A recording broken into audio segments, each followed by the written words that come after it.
with a report on stroke and the importance of getting to the hospital quickly.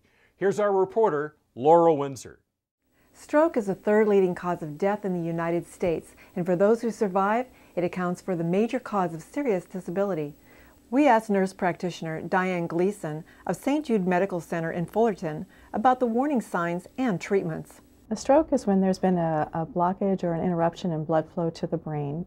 It can occur from a blockage in the artery that prevents the blood going to that area, or a stroke can occur when a blood vessel ruptures and blood bleeds into the brain or around the brain.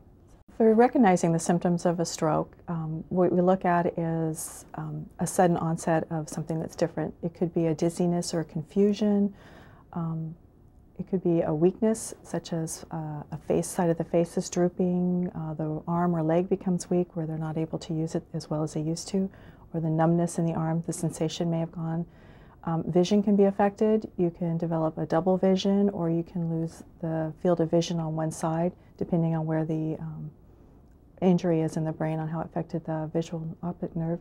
And the other one is coordination. They find that people may lose their balance. They're not coordinated with walking. They may have to grab onto something. Same thing with the dizziness, where they have almost a vertigo sensation where they need to hold on to something to maintain their balance.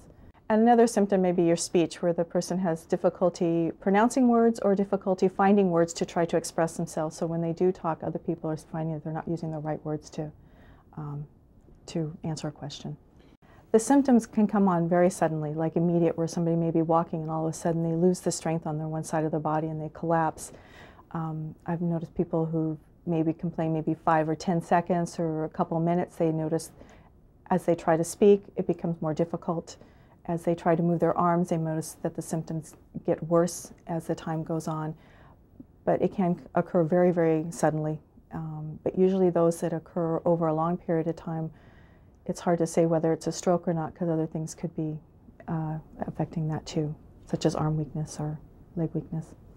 The first thing is to recognize that something's wrong, be it a clot or a rupture of the vessel is causing brain damage with lack of blood flow to that area.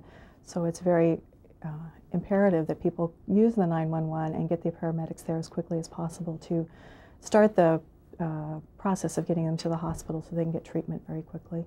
Treatment will be based on whether it's a bleed where they need to go in and do surgical interventions, or whether it's a clot where we need to go in there and try to dissolve the clot. There is a medicine that's known to dissolve clots in the brain. It's also used in the heart too. It's the same medicine. It's called TPA. And if we can get somebody in the emergency room within 3 hours after the stroke started, they may be a candidate for TPA, and we can give that to them and it'll go in and dissolve the clot and hopefully restore everything and have a person as few to minimal deficits after a stroke. If you think someone may be having a stroke, do this simple test by using the acronym FAST. Face. Ask the person to smile. Does one side of the face droop? Arms. Ask the person to raise both arms. Does one arm drift downward? Speech. Ask the person to repeat a simple sentence. Are the words slurred? Can you repeat the sentence correctly? And time. If the person shows any of these symptoms, time is important. Call 911 or get to the hospital fast. Brain cells are dying. If you or you see someone experiencing the warning signs of a stroke, call 911 and get immediate attention, because the longer you wait could result in more damage to the brain. For the American Health Journal, I'm Laura Windsor.